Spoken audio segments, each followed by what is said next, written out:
gens et puis danser, manger, boire. C'est-à-dire, bon, quelle fête il y a Minembo, quel Rwandais. Roubert, qui est Roubert? Roubert, c'est lui le superviseur de la politique rwandaise au Congo. Roubert, on est superviseur, on est surtout. Et puis, on appelle ça un ministère en Nini. Il y a des centralisations. Le ministère appelle ça, ils allaient pour appliquer la politique rwandaise. Donc, nous sommes à Congo, tous à en tout cas, vraiment, c'est un éveil. Les Congolais, où sommes-nous? Nasengi na bino ce Congolais, totalement, tobundana na batoyo. Parce que la libération du Congo est où na maboko ya Congo. To bomaka ba Rwandais na 1998 tant bakotaka na kati RDC pour na wasa l'agression. Nyonso oyo Kabila motoyela biso ba Rwandais a kotela biso. Ba Rwandais oyo bakota na kati ya mboka. Mobutu na pok na ye abana osesa babilanga. Bana oboko la bantaba bangombe.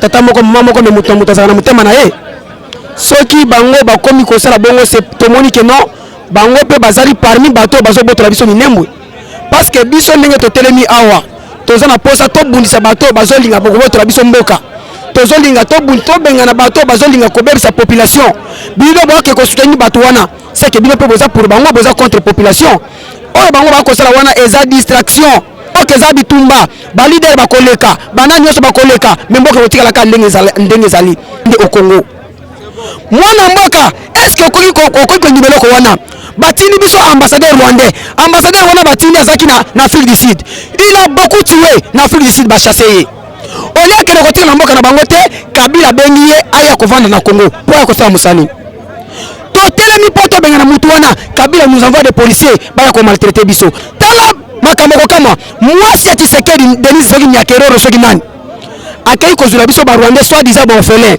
na Congo ba orphelin baza combien o akoki koboko la bango azu bango en charge pour balia mais a saboter bango akei kozula ba orphelin un orphelin âgé de 37 ans mukolo na ngala musika ba benga orphelin est-ce que lokona bokondi bango tolobi bato wana nyonso tokobenga na bango ndenge toboma ba Rwandais na 1998 ndenge tokobomba Rwandais na 2021.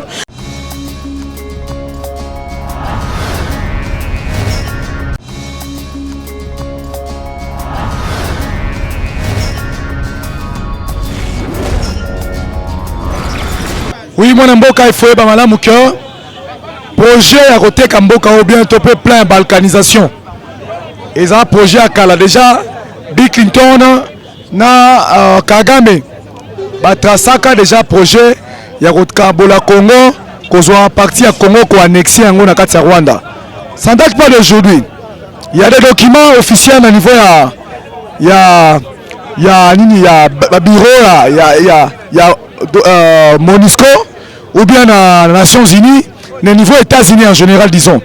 Le niveau États-Unis, ils ont un document officiel déjà, ils ont un parti en Mboka déjà, Baluka Bateka Yango. Donc, ils ont un l'hôtel.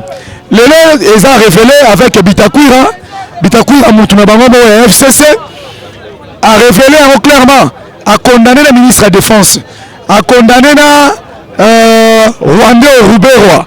Abi Ruberwa a mené la Tébélé pour que installer commissaire commune ya Minembwe et comme province.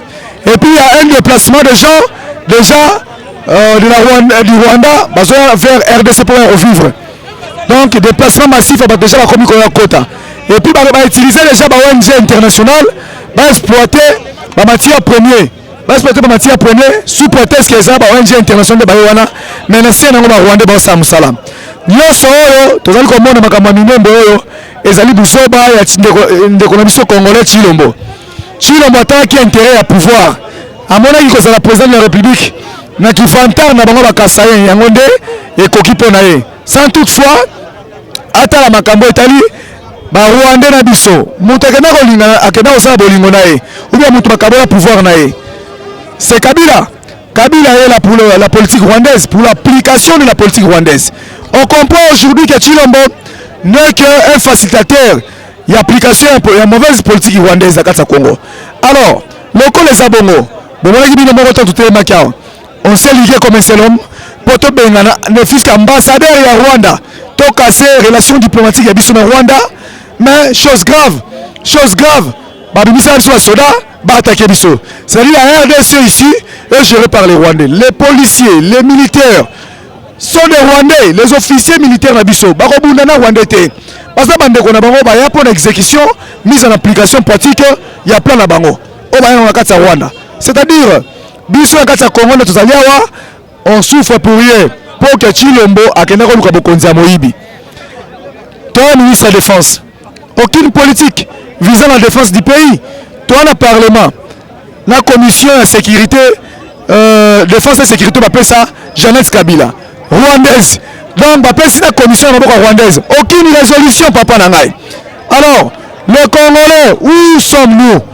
Dans ce Congolais, totalement, tout le monde dans bateau. Parce que la libération du Congo est où tu as au Congo. Donc, le Rwandais, en 1998, tant que Kotara na kati RDC pour na wasa l'agression. Nyonso oyo Kabila motoyela biso ba Rwandais a koti la biso. Ba Rwandais oyo ba kota na kati ya mboka. Mobutu na pok na e abana wasa sabo bilanga. Bana oboko la bantaba bangombe pour na profil ba Congolais. Mais les ba pesa ba poste minene na kati ya armée, na kati ya mboka na gestion de la République en général papa na ngai. C'est ça Ozamabe. Minembo c'est notre pays, c'est la RDC. Donc ça tout, il faut tout mettre Minembo. Il faut tout ça tout. S'il faudra que Kabila Tshisekedi ba kende na likolo Minembo, ba okende likolo nango. Toi na kanda déjà. Toza na kanda. Vraiment toi na kanda. Bitakwira muta est expliquer clairement. Clairement, eza coterie. Eza coterie. Alors le ministre de la Défense a sali haute trahison contre la nation. C'était nous sommes pas dans une fête. Comment vous pouvez aller installer les gens et puis danser, manger, boire? C'est-à-dire, quelle fête il y a Minembo, quel Rwandais? Roubaix, qui est Roubaix? Roubaix, c'est lui le superviseur de la politique rwandaise au Congo. Roubaix, c'est le superviseur surtout. Et puis, il y a un ministère, il y a des centralisations. Le ministère de la PCS pour appliquer la politique rwandaise. Donc, il y a un Congo, en tout cas, vraiment, c'est un veille. Tous les gens qui poto. Moment yango bosunga. Moment yango bo soutenir. Mboka zo kende. Bino musika biso na kati ya mboka. Biso atozo bunila ne mboka. Moment yango faut bo soutenir biso. Bocha misolo. Bocha misolo po biso to poto chenzo to na biso ba mona biso anje po to bunila mboka. Merci na ba photo botindi la rabiso pe sa rabiso. Merci na message pe sa rabiso. Ça ne suffit pas. Bocha misolo po to bunda bitumba, po bitumba nde ekolongisa biso po sa libération ya mboka. Congo eza yanga na yo. Congo eza biso nyonso. Tolingaka tondimaka te na nzambe ke sala biso ba Congolais. Même ta pesa biso ba Congolais. Lokola mboka ezokende. Bino musika lokola musika lokola bunda te. Biso mto na kati to bunda à travers biso na bino parce que to ba stratégie une photo sala poto bunda bitumba. Soki eza na posa na biso bureau numéro na yango 081 59 28 392. Wana nozi antenne générale na bandeli plus 243 81 59 28 392. En tout cas, vraiment, on a posté la soutien de Bino. Poto Bunda Bitumba Oyo. Les jeunes sont là. Mes œuvres zali, force et ailleurs. Mais moi, ils annontent. Moi, ils attendent. Minembo Yangone Kei. Merci. Oui, moi, Namboka, Nakoloba Nayoke, Nakacha Libota, Bana Bazaka Tata Moko, Mamoko, Mutamuta Zana Mutema Nae. Soki Bango, Bakomi Kosala Bongo, c'est Tomoni que non. Bango peut bazali parmi bateau, bazo boto la biso Minembo. Parce que biso ndenge to telemi awa toza na posa to bundisa bato bazolinga bokoboto la biso mboka tozolinga to bunto to benga na bato bazolinga kobebisa population bino boke ko soutenir bato wana c'est que bino pe boza pour bango boza contre population oyo bango ba ko sala wana eza distraction biso to lobi to tala mutu te nous combattons attaque des Congolais to na souci ya kotala mutu te to na souci ya kotala leader moko te mais tozo bunda bitumba lokola ba Congolais mboka za bitumba ba leader bakoleka bana nyonso bakoleka mais mboka kotikala ka ndenge zali to sengi na bana mboka bino nyonso bakolanda biso lokola mwana mboka matata uti koloba toza prêt ya kosala makambo nyonso mais loko akozanga biso nini ezali misolo mboka Chilombo teki mboka Kabila kangi to konyoka mamemo na kolia lipapamba yango to sengi na bino bana poto wa Charlotte bisika bakolanda biso soki boza na souci ke biso to buna mboka to pesa vie na biso to tia vie na biso en danger bosunga biso même na plan financier oko permettre biso to bisa population sa balabala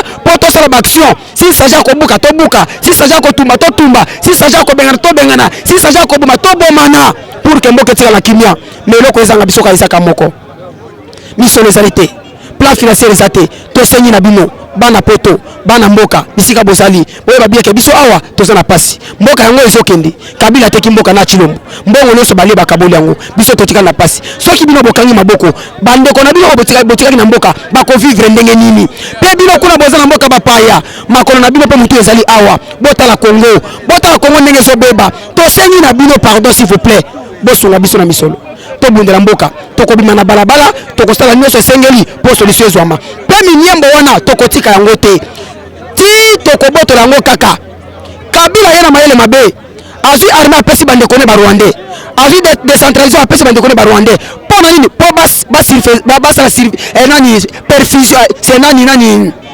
supervision ya mboka ezala baboka barwandais bayeba tiktak ya Congo ezali ndenge nini biso to comprendre politique na bango yango tolobi boye on va chasser tous les Rwandais au Congo mwana mboka est-ce que okoki kondimela ko wana batini biso ambassadeur rwandais wana batini azaki na Afrique du Sud il a beaucoup tué na Afrique du Sud ba chasser ye olia kele kotika na mboka na bango te Kabila bengi ye aya kovanda na Congo po ya kosala musani totelemi po tobenga na mutu wana Kabila nous envoie des policiers baya ko maltraiter biso babeta biso masasi babeta biso bagaz tosali ni toyibi nini entre autres bato na bango bazokotela biso c'est son terrain qui nous combat tala makambo kama mwasi ya Tshisekedi Denis Soki Nyakeroro soki nani akei kozula biso ba Rwandais soit disant ba orphelin na Congo ba orphelin baza combien o akoki kobokola bango azu bango a charge po balia mais a saboter bango akei kozwa ba orphelin un orphelin âgé de 37 ans mukolo na ngala musika babenga ye orphelin est-ce que lokona bokondi mango tolobi bato wana nyonso tokobenga na bango ndenge toboma ba Rwandais na 1998 ndenge tokoboma ba Rwandais na 2021 avant tokoma 2021 tokoboma ba Rwandais nyonso awa na Congo toza na kanda boba bien que toza na kanda totala ka bino soki bosala biso flash tokosunga bino pe tokosala pe na mboka. Merci beaucoup. Oui, mon mboka, simplement je vais avancer un message comme information na ebisa bana poto bango nyonso tu bana poto boye ba ete que awa na kati ya Kinshasa na vision oyo Lamuka azalaki na po Lamuka na za défenseur ya mboka donc ba gardien du temple ya défense ya mboka nde biso Lamuka. Alors tu dois comprendre na kati ya Lamuka boye ba yango c'est une information bandeko na biso pe ndambu bazokende koleka na butu na tangi kombo na kobomba te Jean-Pierre Bemba Moïse Katumbi Chapwe.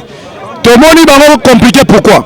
Hier, il était question, il y a Kosala Nini, il y a repassé pouvoir de manière pacifique dans mon amboka Martin Fayoulou. Mais là, tout le monde est grave. Bemba, à quel Gemena, à Boykoya, Moïse, a fait la proposition. Na tongo ya mukando asinyaki, c'est-à-dire asigné na mukanda mais ayoko boya ngoli susu. Tu comprendre nini na katsona. Bemba a commis ko kende ko soutenir bato ya Kabila azali ko soutenir bango po nini alobi po na ye réforme institutionnelle et ça la mana modèle ya ba 13 parlementaires. 13 parlementaires ba bimi parlement wana o ba kelu luka ba solution libanda ce ne sont que les gens de Kabila nde ba bimi libanda sa stratégie wana po ba yi ba mayele ya bato bana na kati ya parlement wana Bemba abosani te sans ignorer que parlement wana nommé par Kabila. Résultat malamu et qu'on na kati ya parlement wana te yango biso ebise que par là te comprendre que a commis que jouer à FCC a commis que plaider liberté d'éligibilité dans un mandat posto par Kabila donc azala candidat a commis que azala candidat dans un Kabila qui négocie à compromettre intérêt à peuple ngambo Moïse tomoni a une proposition a nango ouais fone makamata makamafone le wana au 6 mois et le 3 mois comme à 6 mois le président madame allez plan na bango ekoki totikali biso wa nelo côté bazoba na bazoba nde ba politicien mingi bya mbongo ale ba wakei bake sale la bonheur na ba mboka na biso Rwanda déjà atoaka aéroport na mboka mo eza pena mboka na biso giseni so comment on dit kombo na ngo na bosani ngo ata mboka moko pena mboka na biso acha awasala mama na aéroport ya monene oyo akozwa bawanda centraliser richesse na biso nyonso koya wana na kati ya Rwanda olie mutu este aya Kinshasa pa kende rapa akokende kaka mbala moko na wa Minembo ekei ndeko na ngai kati ya balobele côté chef d'état-major Bololé azolobele côté corrompu par Kabila nyonso komi ya Kabila. Mais je me demande la question, qui est Kabila? Bemba na niveau ya mbongo tatano bongo mboka oyo yoko komi teka bongo Bemba. Moïse est-ce que road na mbongo yibi na mboka oyo komi teka bongo? Nous demandons na Bemba soki abayela mboka biso to peuple akanga bisaka kende na soki ta koyoka bi tokomanye ye tokolakise ke biso nde toza peur. Moïse également parce que la mboka c'est la population. Ba siège na bango soki basali attention te tokobuka yango na kombo ya peur. Comment biso tozoluka libération ya peuple? Biso tozoluka libération ya peuple na sens que tosala réforme na libanda ya institution ya Kabila, réforme libanda ya parlement ya Kabila.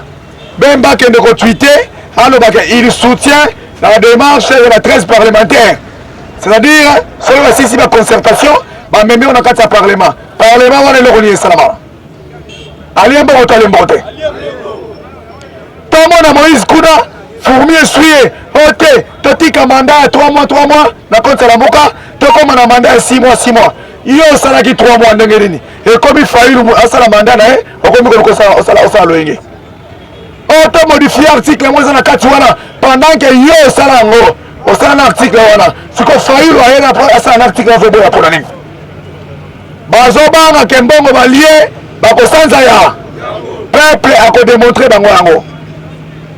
Bemba neke Maguya asala na politique ya lokoso yambo ateka victoire na ye loko ateka victoire na ye pe fayilu ateka victoire na la mboka ne tombera pas. La mboka ne tombera pas. La mboka ne tombera pas. Nani mokonzi? Nani mokonzi? Nani mokonzi? Lelo yo longola ba histoire. Oh Fayulu lobaki boya kendeki boye. Histoire a lisusu esili abu. Awa biso abotomboki. Histoire a ebeta nsute. Oh tata kizenga papa si zekedi to toboyango. Toboyango. Awa biso fo botomboki na botomboki. Bongo te. Tozali awa to préparer combat pour la libération du peuple. Moi j'appelle ça la vraie indépendance du Congo. Parce que biso nde tozali awa tokotika te. Bana poto bayoki minembo tekami bazui drapeau a marché à kei. Yoke na nganda lotoko muso ke na ba muso ke hotel alboleki na mino journée bongo sili. Mboke kei. Na muka oye. Quel est ce soldat oyo abimisa la police abimisa mandoka? Est-ce que abundi kuna? Akebunda. Totika loyenge. J'ai des images ici sur l'accès Kolela. Au Kolela. Voyage à Félix, voyage Jimoro, il y a négociation qu'on négocie en Belgique, pardon. Bah, raison que c'est la confiance. Et pendant qu'il y a contradiction entre Belgique et États-Unis, États-Unis a dit niet.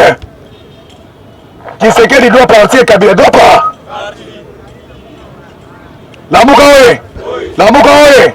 Parce que à comprendre ma panne, ça s'allie à ma baie, peuple à Boïnéro. Il doit se séparer de Kabila. Mais tant qu'on voit Kabila Zokoka, qui est censé d'accuser Kabila, c'est la République. Bon, est-ce que la République peut fonder Kabila? Azobanga Kabila. Akosane le komoko. Peuple fongola miso. Longwana sima ba tribalisme zanga tina ba bomba yo. Longwana ba sentiment parti politique azobomba yo. Joie siko lata esprit de combat, bagarre. Parce que le pays s'en va déjà. Pays et pays, oh, ils allaient histoire na biso. Il faut te défendre yango. Yo mona na mboka nini? Peuple azo marché contre l'ambassade à Rwanda. Batinde wa police na benga na ba. Est-ce que ça l'a déjà? Est-ce que ça l'a déjà? Maman, au moins en foi.